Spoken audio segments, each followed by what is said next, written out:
अध्याय 62। सारे देवता और महर्षि मिलके मां दुर्गा की प्रार्थना करने लगे। मां दुर्गा ने प्रसन्न होकर उनसे कहा, हे देवताओं, मांगो, क्या वर मांगते हो। तब देवताओं ने और सारे ऋषियों ने मिलकर उनसे प्रार्थना की, हे मातेश्वरे, जब कभी भी कोई भी संकट हम पर आन पड़ेगा, आप प्रकट होकर हमारी रक्षा करें। तब मां चंडिका देवी ने कहा, तथास्तु, आप लोग धैर्य रखें। ऐसा कह के मां दुर्गा अंतर्ध्यान हो गई। बहुत समय गुजर गया। तब शुंभ और निशुंभ नाम के असुरों ने शचीपति इंद्र के हाथों से तीनों लोकों का राज्य और यज्ञ भाग छीन लिया। वो दोनों सूर्य, चंद्रमा, कुबेर, यम और वरुण के अधिकारों का भी उपयोग करने लगे।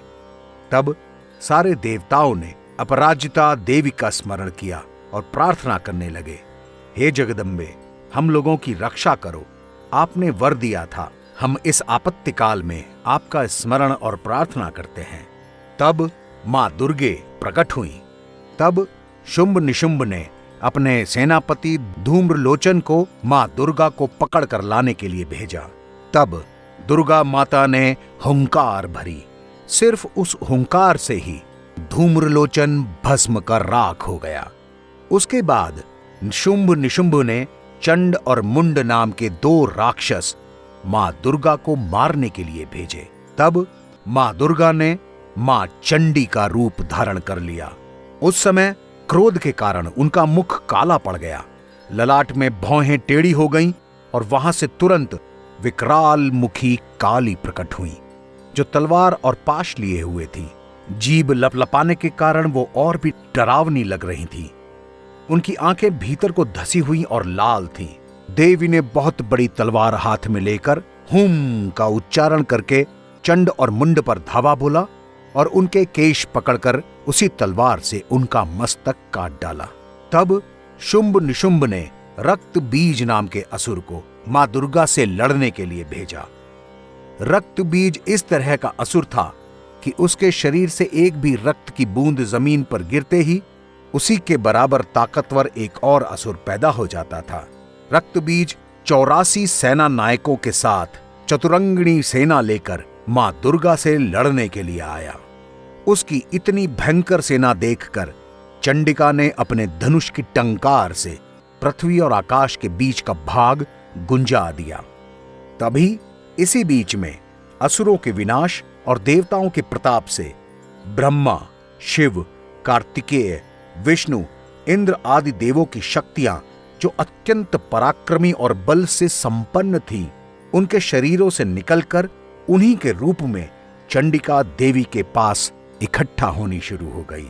जिस देवता का जैसा रूप, वैसी ही उसकी वेशभूषा और वाहन। सबसे पहले हंस युक्त विमान पर बैठकर अक्षसूत्र और कमंडल से सुशोभित ब्रह्मा जी की शक्ति उत्पन्न हुई, जिसे ब्रह्माणी कहते हैं। महादेव जी की शक्ति बैल पर आरूढ़ होकर हाथों में त्रिशूल धारण किए, महानाग की माला पहने, मस्तक पर चंद्र धारण किए वहां आ पहुंची। कार्तिकेय जी की शक्ति रूपा जगदंबिका उन्हीं का रूप धारण करके मोर पर बैठकर हाथ में शक्ति लिए दैत्यों से युद्ध करने आ पहुंची। भगवान विष्णु की शक्ति गरुड़ पर विराजमान होकर शंख, चक्र, गदा और तलवार हाथ में लिए वहां आ पहुंची। अनुपम वराह का रूप धारण करके श्री हरि की जो शक्ति है, वो भी वराह शरीर धारण करके वहां उपस्थित हो गई। नरसिंह शक्ति भी नरसिंह के समान शरीर धारण करके वहां पहुंच गई। उनका सर सिंह का था और शरीर बालिका का। इसी तरह इंद्र की शक्ति वज्र हाथ में लेकर गजराज ऐरावत पर बैठकर उपस्थित हो गईं। इस तरह से सारी देवी शक्तियों से घिरी हुई मां चंडिका से प्रभु महादेव बोले, हे देवी, हम सभी की प्रसन्नता के लिए तुम शीघ्र ही इन असुरों का संहार करो। तब देवी के शरीर से अत्यंत भयानक और परम उग्र चंडिका शक्ति प्रकट हुई। तब उन्होंने महादेव से कहा, हे भगवान, आप शुंभ निशुंभ के पास दूत बनकर जाएं और उसे कहें कि अपनी जान बचानी हो तो सारी सेना लेकर पीछे हट जाए। चूंकि उस देवी ने भगवान शिव को दूत का कार्य दिया था, इसलिए वो शिव दूती के नाम से संसार में विख्यात हुई। शुंभ निशुंभ ने देवी की बात न मानी। तब सारी शक्तियां क्रोध में भरकर पूरी दैत्यों की सेना पर टूट पड़ी। मां चंडिका ने जब रक्त बीज का एक अंग काटा तो उसके रक्त से हजारों रक्त बीज और पैदा हो गए। तब माता दुर्गा ने काली मां को कहा, हे काली, जिस वक्त मैं रक्त बीज पर वार करूंगी तुम अपना मुख खोलकर उसके सारे रक्त को पी जाना, इससे और रक्त बीज पैदा न हो सकेंगे।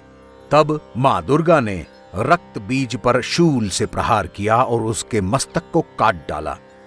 जो भी रक्त उससे गिरा मां काली उस रक्त को पी गई और इस तरह रक्त बीज दोबारा जीवित न हो सका।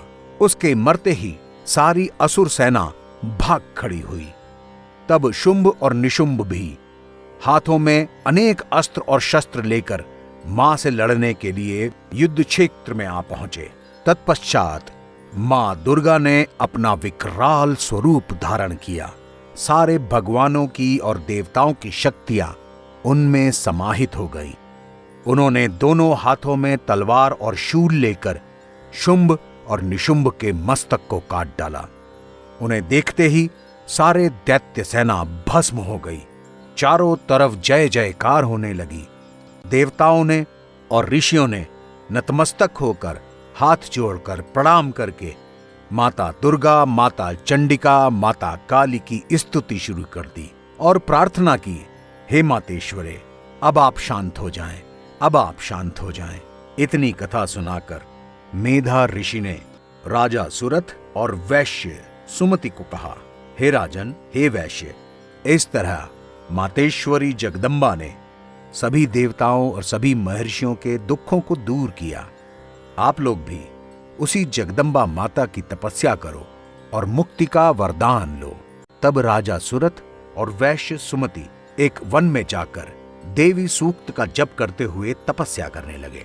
बहुत समय गुजर जाने के बाद देवी मां प्रसन्न हुई और प्रकट होकर उन्हें दर्शन दिए और कहा, राजन और अपने कुल को आनंदित करने वाले वैश्य, तुम लोग जिस वस्तु की अभिलाषा रखते हो वो मुझसे मांगो, मैं संतुष्ट हूं। मार्कंडेय जी ने कहा।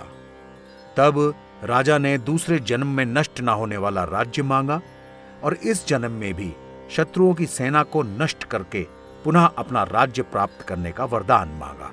वैश्य का चित्त भी संसार की ओर से खिन्न और विरक्त हो चुका था और वो काफी बुद्धिमान था, इसलिए उस समय उन्होंने तो ममता और अहंता रूप आसक्ति का नाश करने वाला ज्ञान मांगा।